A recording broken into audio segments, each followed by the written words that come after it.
Hari ketiga perjalanan kami berlanjut dari pos cabang 2. Seolah siap menyambut kedatangan kami, ornamen batu setinggi gunung dan sungai yang membelah di antara patahan jurang. Pagi itu tampak juga aliran sungai mengalir tenang. Setelah semalam hujan di hulu, air sungai naik hampir mendekati tenda tempat kami bermalam. Semalam mata dan telinga kami awas mendengarkan guruh derasnya air, khawatir jika bah datang tiba-tiba. Menurut pengalaman Papa Budi, air sungai bisa naik sampai 2 meter. Itu artinya pos tempat kami bermalam semalam bisa kena air bah. Untung saja ekspedisi kami bukan di musim penghujan. Medan perjalanan hari ketiga ini lebih menantang. Untuk yang pertama ini, kami harus berenang melawan arus sungai yang dalam dan cukup deras. Permukaan batu yang licin juga sangat berbahaya. Arus sungai.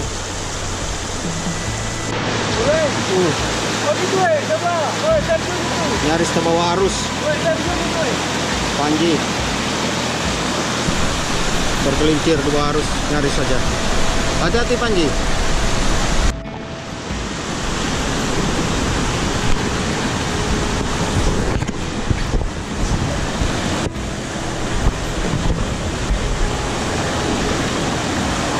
Ini ada kamera Om, jangan sampai basah. Oh iya, kali tadi. Awas, hati Panji, kamera. Aduh, rucingan awan, balumpang anak. Papa Budi membopong carrier kami satu demi satu melewati arus. Lagi-lagi peran Papa Budi banyak membantu kami. Di antara kami, hanya Chandra yang memilih jalurnya sendiri dengan melewati tebing sebelah sungai. Dia menghindari berenang melawan arus. Untung sonda terlalu kuat arus. Aduh, Om.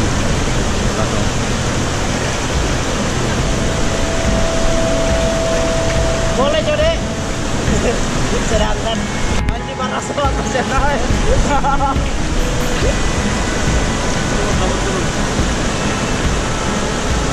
Oh, mesti balumpa. Mesti balumpa ke situ pegang batu ya.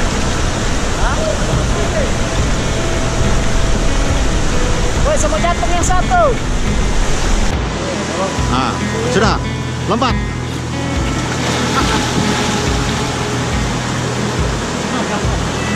Ya, sampai akhirnya dan saya sendiri di sini.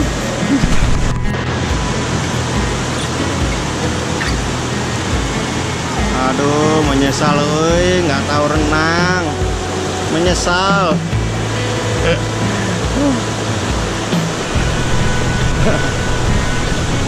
Ya, aduh.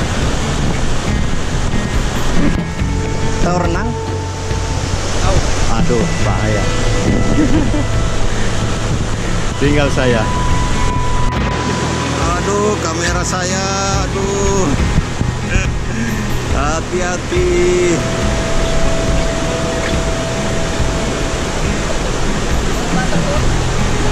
Ya, lompat. Ya, inilah benar-benar tinggal saya sendiri. Saat giliran saya, Papa Budi berenang dengan menggendong saya di punggungnya yang masih kekar itu, sampai di tempat kami bisa mendarat. Ini pengalaman pertama saya yang sulit dilupakan. Papa Budi sangat berjasa dalam ekspedisi ini. Alah, pegang begini Jo. Gitu Jo. Iya. Ya oke.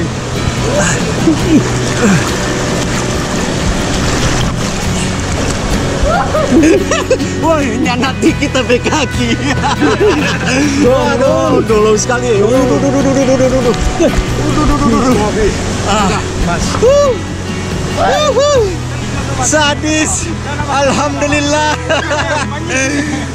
Dolo sekali Bemar.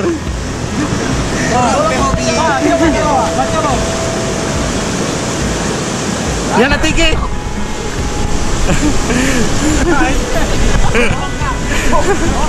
Aduh, selamat, woi. Aduh.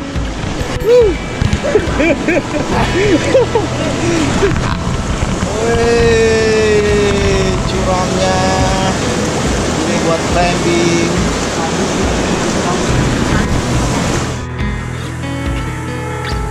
Satu medan ekstrim telah kami lewati dengan perasaan hati sangat gemilang.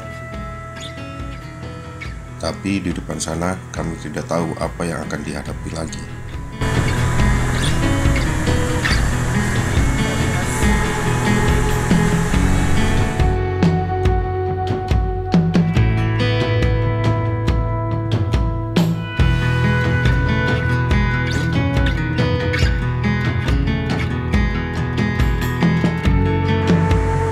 Benar saja, sampai kami di Tumon Toto, begitu warga lokal menyebutnya, rintangan yang kami hadapi semakin berat. Beruntung, cuaca siang itu cukup terik. Medan jalur kering memudahkan trekking kami.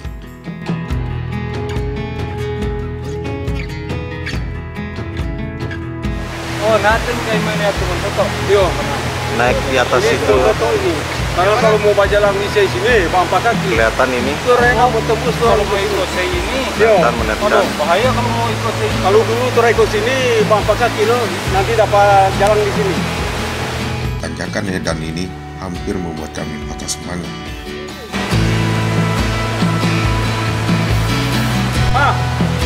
Itu dia. Tidak dapat dibayangkan kalau saat hujan harus memanjat tebing batu yang berlumut dan hanya dibantu seutas tali rotan. Can.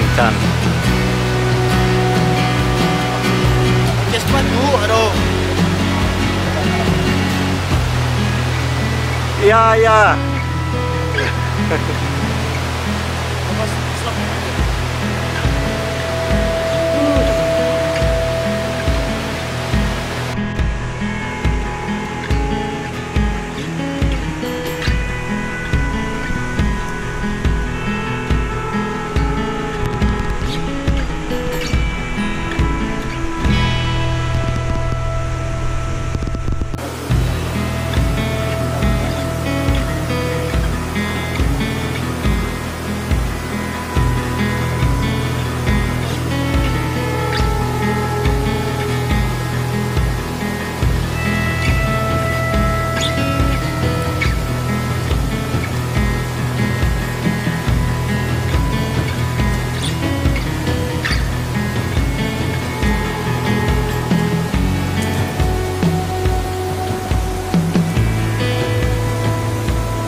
Sob, ini.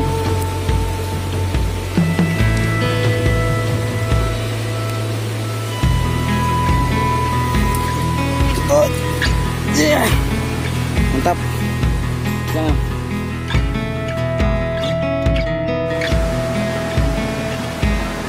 Kalau anak-anak tahun bukan tukang banyak ada apa? Apa?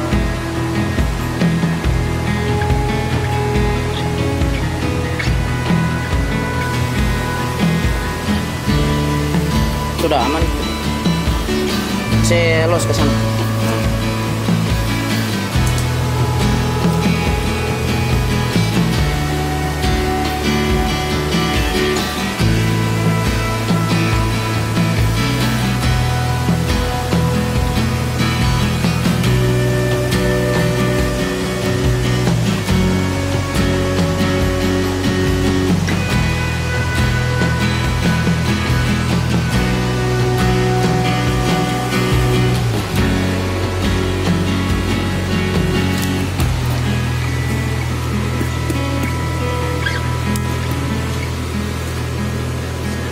Boleh?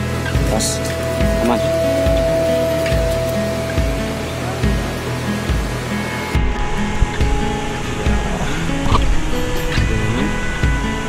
Kita tanam tali rotan.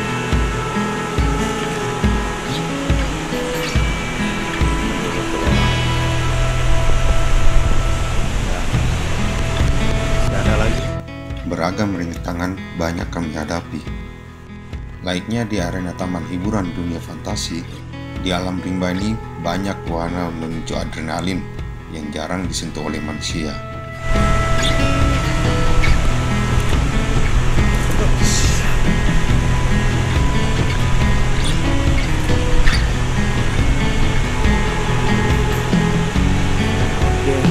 For keseimbangan, tali for keseimbangan, jangan dijadikan tumpuan. Ya mantap, awas batu tergelincir, aman. Oke, giliran saya yang selalu paling terakhir.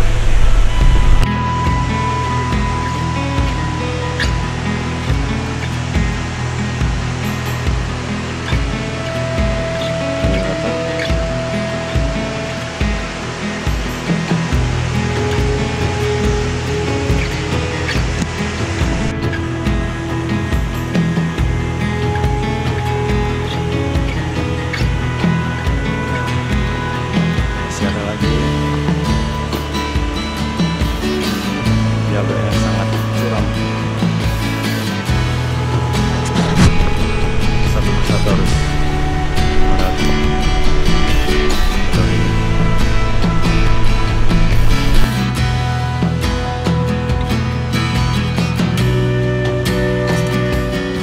Masih ada lagi jalur sebelah sana. Curam.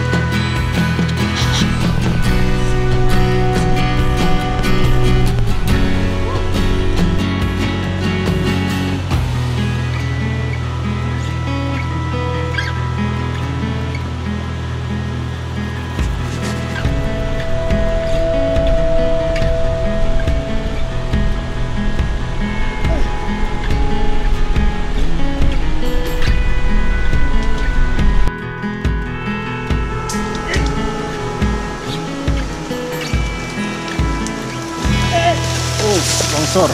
Au. Au. Kena batu tapi kaki. Au. Padahal pakai sepatu boot sini. Pakai batu ya. Rawan. Ini pakai rotan ini.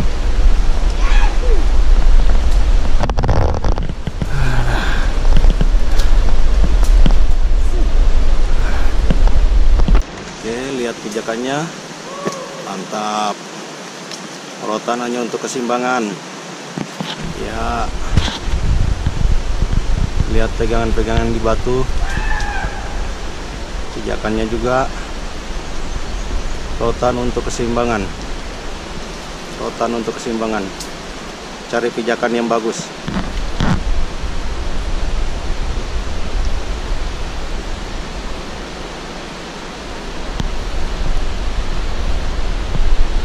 Boleh? Ya, angkat kaki kanan. Boleh itu, kuat itu. Pijakan kanan kuat. Iya. Mantap. Ya, lagi. Rawan longsor ini kalau hujan bahaya. Licin. Bahaya.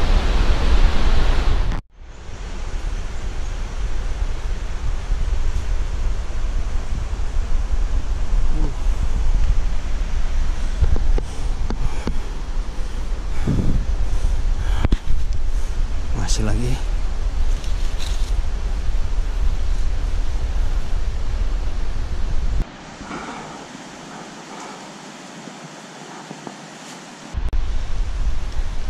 Ya, daun ini kalau tersentuh dengan oleh kulit kita akan terasa sangat gatal dan perih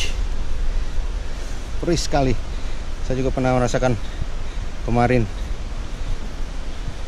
Sebenarnya pakai daun pisang, batang pisang, selain tanah, gosok dengan tanah. Kalau ada daun pisang, batang pisang bagus. Ya, kayu hitam ini endemik Sulawesi juga. Di atasnya ada anggrek nempel tuh sampai di ketinggian.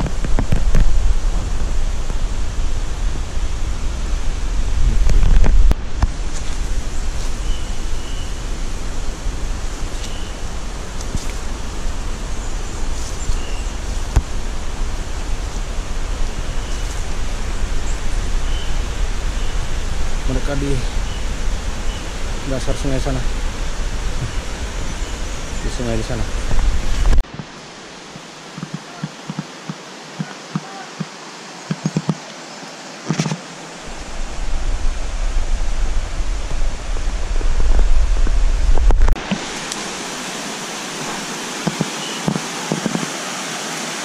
Ups.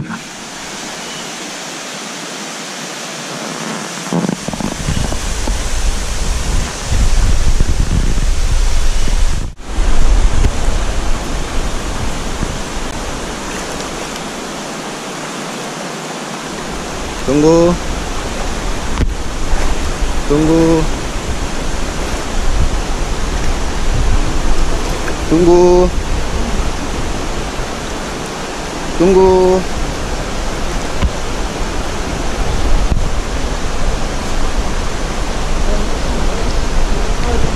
Komando pasukan katak turun habis gunung air, habis gunung Pasca. Ya. Oke.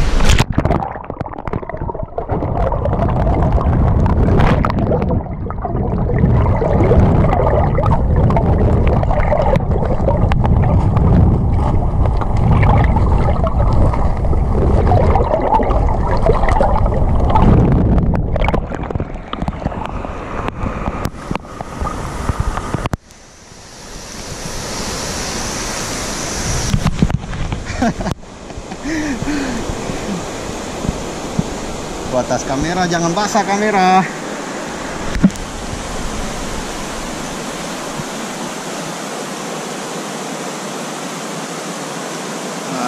Kayaknya mulai lancar ini ya, berpasir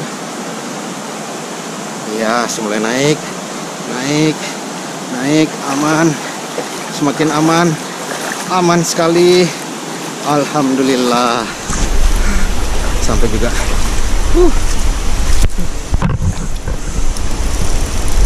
Ayo.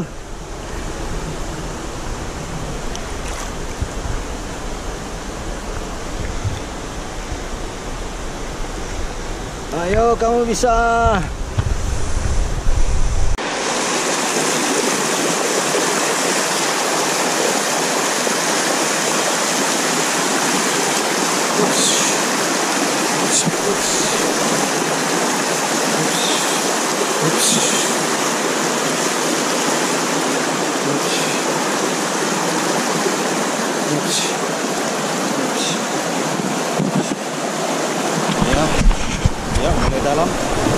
Ya, mulai dalam.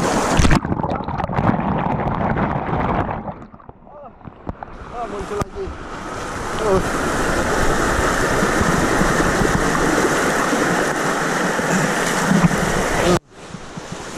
Oke. Mana?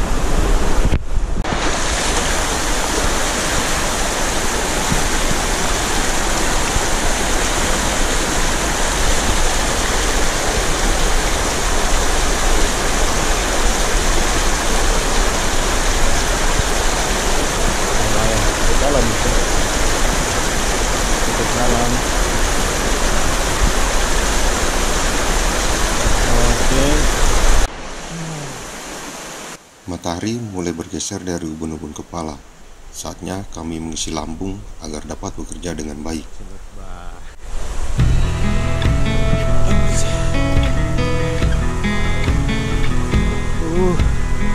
Nikmatnya ini.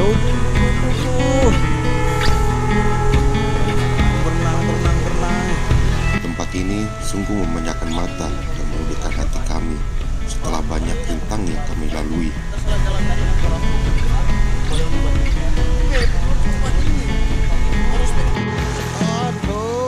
Peluh di tengah terik matahari menguras energi kami. Mandi di anak sungai airnya sangat bening. Ini kesempatan kami menambah bekal air minum untuk perjalanan.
besar. Sumpit Jobo.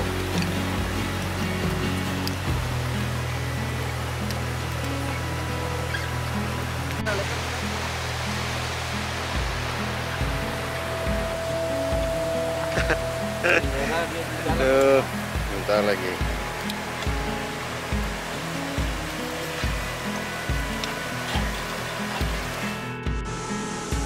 Perjalanan kami berlanjut.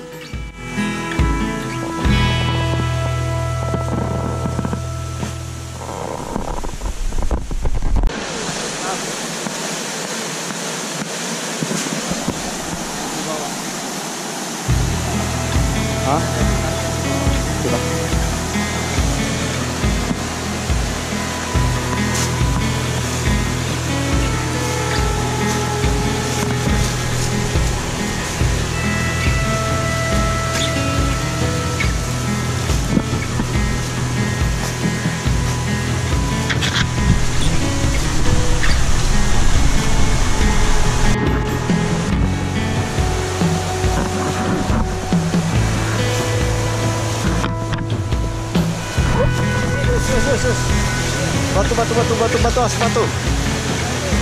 Batu, longsor, awas. Semakin kita masuk ke kawasan zona inti, medan trekking terus menanjak dan kian ekstrim. Sangat-sangat tidak disarankan menelusuri jalur ini di musim penghujan. Melewati jalur sungai ini adalah alternatif yang cukup mudah dan relatif tidak memakan waktu terlalu lama untuk sampai di air terjun Selendang Biru. Namun sekaligus juga jalur yang sangat berbahaya di kala curah hujan tinggi.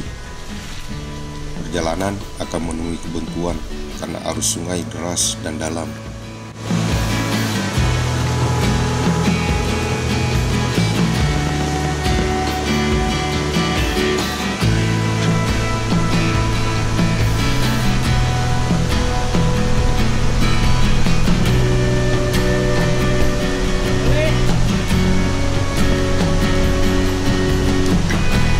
Tolong.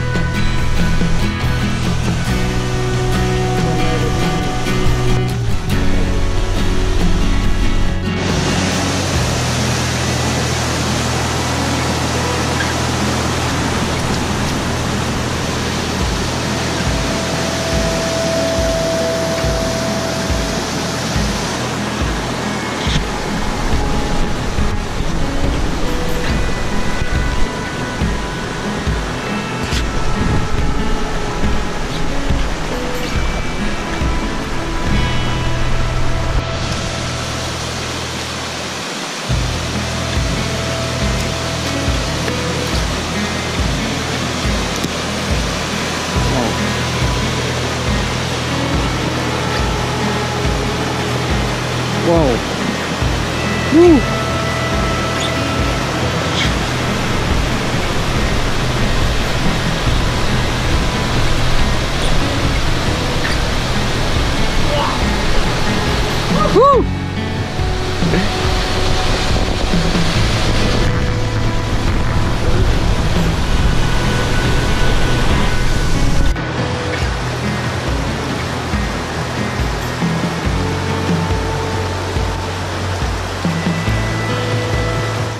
Awal mula perjalanan ini direncanakan, salah satu topik utama kami bukan soal medan trekking yang akan dihadapi atau ular dan babi hutan, melainkan binatang anoa. Sebab satwa endemik Sulawesi ini akan sangat terganggu jika berjumpa dengan manusia. Ketika naluri hewan soliter ini terancam, dia akan mengejar dan menyeruduk targetnya dengan tanduknya yang sangat tajam itu. Satu-satunya cara menghindar yakni naik di atas pohon. Parahnya, anoa tidak akan kemana-mana, akan menunggu sang target di bawah pohon. Itu yang selalu terbayang di benak kami. Contoh Noah.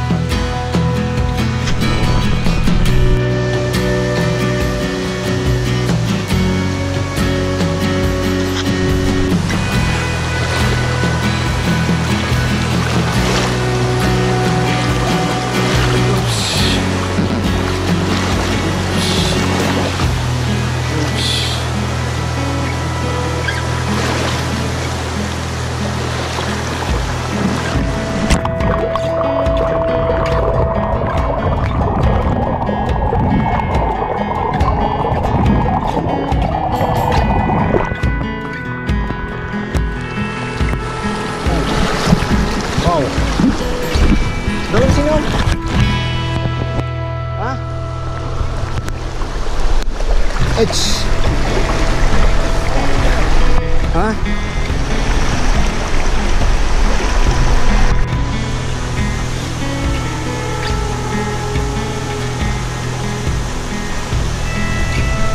Ayo. Awas. Awas, tas kamera. Pelan-pelan.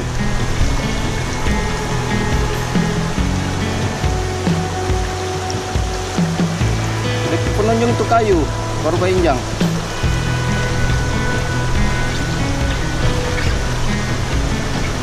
Aduh, pakai boots kan anu. Ah, terakhir Iwan. Bagi kayu nak? Bagi kayu?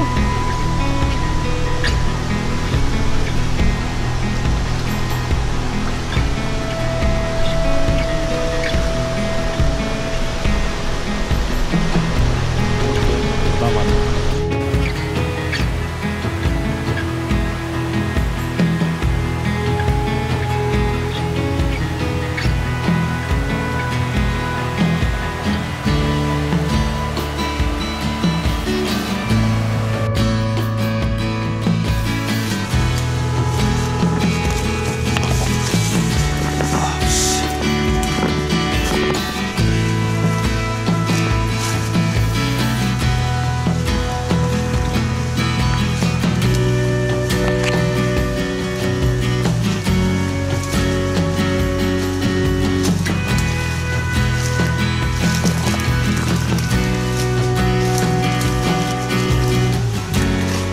Tante Noah tampak ini. Tante Noah tampak. Kong jam ini jam makan. So jam 4 tuh, DP jam makan ini. Tante Noah, di mana kau Tante Noah? Saya sudah standby.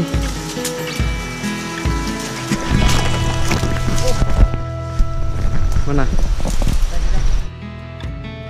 Masuk di kawasan zona rimba, kami mulai mendapati jejak penghuni hutan ini.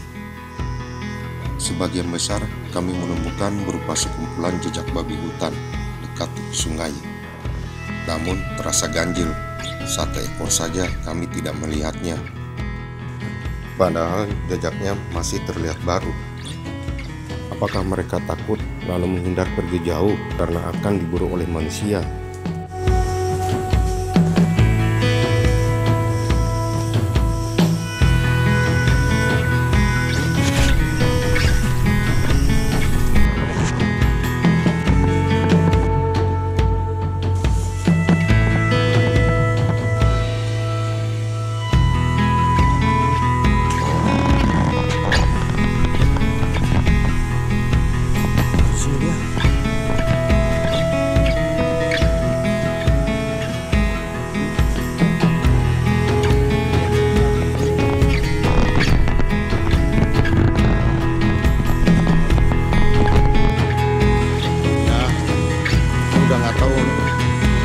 Berapa belas kali ini potong sungai.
Situ.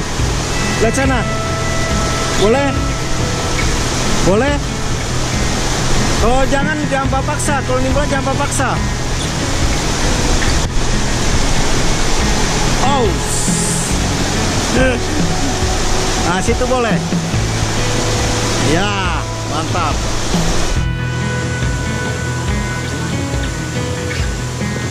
Oh iya, Kang. Mana?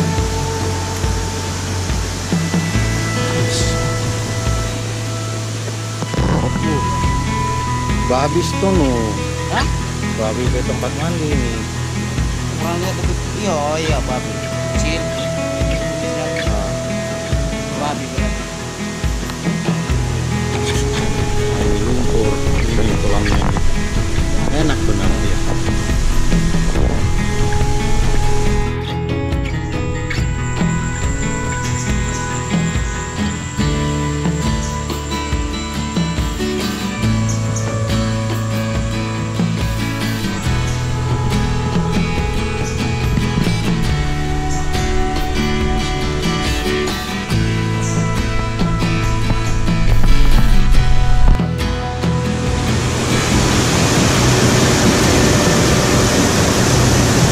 Oke.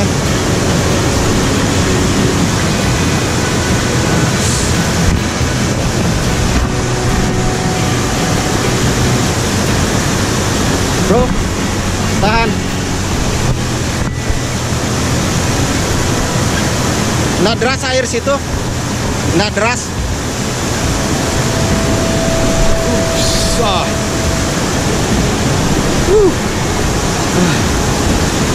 Mana lagi? Hah? Sini.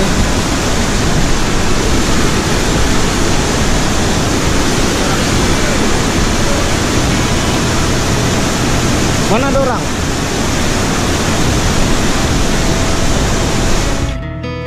Waktu masuk Temaram.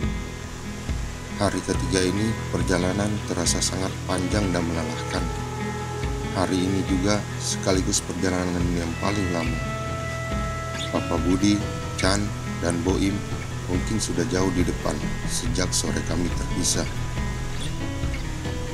Tertinggal di belakang Iwan, Jojo, Rifan, Panji, Aping, dan saya. Iwan hampir menyerah. Perjalanan ini seperti tidak berujung.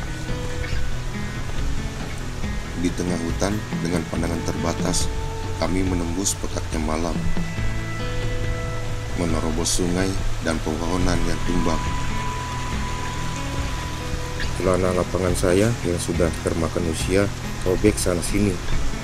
Saya sempat terperosok dan terjatuh di tengah deras sungai, hanya nyaris memegang kotoran monyet di atas batu. Jojo, Rifan, Panji, dan Aping tidak mungkin bersuara berhenti sejenak. Meski saya dan Iwan tahu mereka juga terlihat sudah lelah. Saya dan Iwan menyadari mereka harus mengikuti ritme kami yang usianya lebih senior. Papa Budi sudah mengingatkan sebelumnya, hari ini harus sudah sampai di pos yang dituju, di Bukit Kabela. Di sana kami akan bermalam. Dari titik itu pula, perjalanan esok pagi ke air terjun sudah cukup dekat. Itu yang membuat semangat kami terus tumbuh. Sampai ini belum lepas siapnya tadi dah. Baru sekitaran 500 meter. Dari mana? Tadi sempat ada berhenti tadi dah. 500 meter.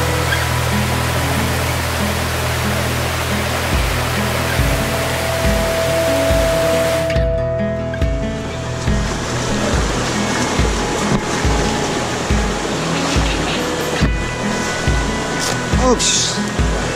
Go back.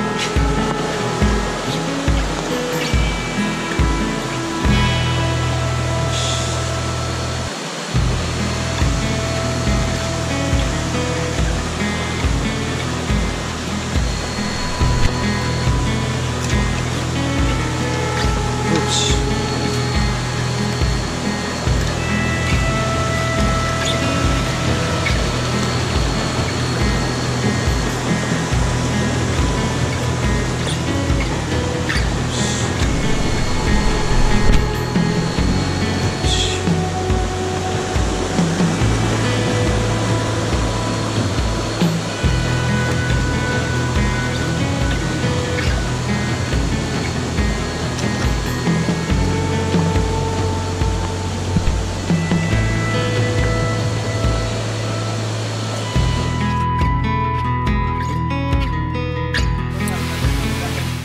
Tiba sekitar pukul 10 malam, kedatangan kami di pos Bukit Kabelah disambut dengan masakan udang dan siput racikan Bu Im yang sudah lebih awal tiba bersama Chan dan Pak Budi.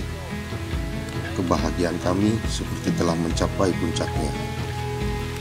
Tentu saja, ini adalah base camp terakhir sebelum kami menuju ke air terjun besok pagi. Karena datang terlambat, sisa kami berenam mulai menyelesaikan tempat rebahan dengan membentang hemok. Lokasi ini tidak begitu besar dan ditumbuhi beberapa pohon ukuran paha orang dewasa. Lebih praktis dan cocok dengan membuka hemok.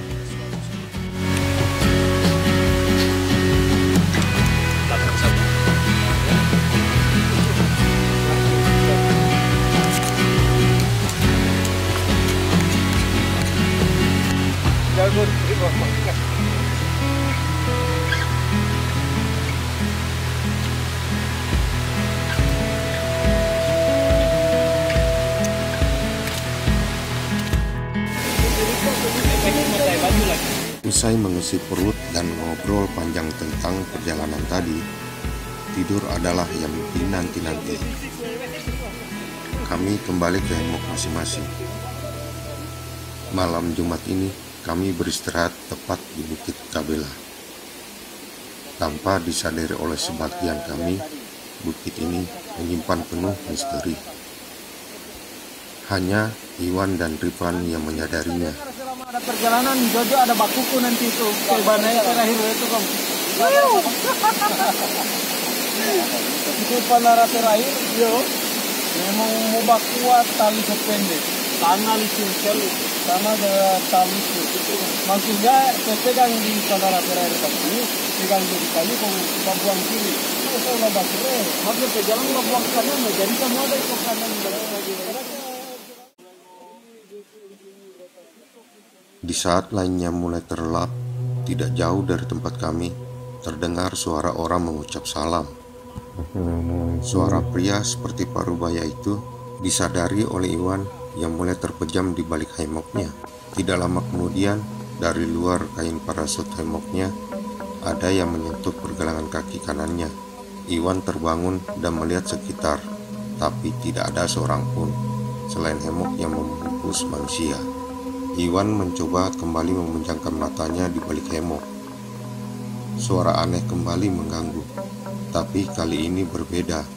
Di antara bunyi deras arus sungai di tengah kesunyian malam di hutan, sayup ia mendengar suara seruling. Alam batin sadarnya berkecamuk. Tidak mungkin jauh di tengah hutan ini ada yang bermain seruling. Nadanya cukup akrab di telinga. Tidak salah lagi. Itu lagu sakral adat suku Mongondo. Lagu adat penyebutan tamu kerajaan, Kabelah. Iwan menghidupkan senter kepala, lalu meraih kitab saku Al-Quran di kantung bajunya. Sejurus kemudian, Rifan terbangun dan mendekati perapian yang mulai meredup. Iwan yang menyadarinya lantas ikut nimbrung. Rifan menawari kopi. Iwan mengiyakan. Sambil menunggu air yang dipanaskan, sempat keduanya terdiam. Iwan mulai membuka percakapan dengan menanyakan pada Rifan jika dia mendengar sesuatu. Rifan spontan langsung merespon balik. Namun keduanya tidak saling bercerita secara gamblang.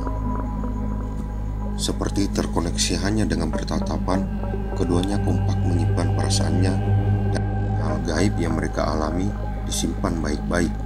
Tidak perlu lainnya tahu sampai saat yang tepat. Tidak lama menyesap kopi dan habis sebatang rokok, Iwan dan Rifan kembali ke hemoknya sambil berharap pagi lekas datang.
pagi cukup cerah ini kami disambut sekumpulan kera hitam.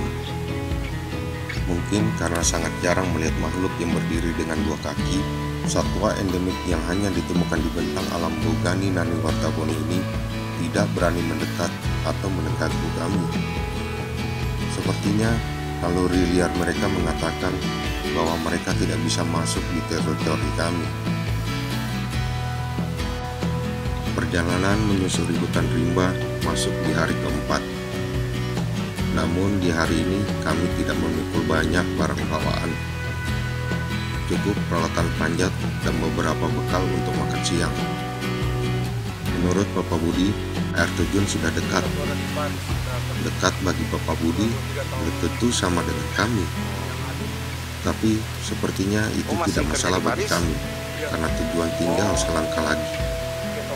Inilah yang menambah perasaan kami begitu bersemangat. Nanti tahu aku dapat di sana ya, orang. Hampir sama seperti hari-hari sebelumnya, perjalanan kami masih menyusuri sungai dan punggungan bukit. Bedanya, beberapa di antara dari kami tidak membawa beban carrier. Hanya Panji memikul carrier berisi peralatan panjat, dan Aping membawa bekal makanan.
Santai karena tidak ada yang menggesa. Sempat berhenti sejenak untuk makan mie instan dan minum kopi, ditemani kepulan tembakau sambil bersenda gurau di tengah perjalanan dengan cuaca yang cukup terik. Kami tulus menikmati sisa waktu ini.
Datang menyambut, hujan mengguyur setiba kami di lokasi air terjun Selendang Biru.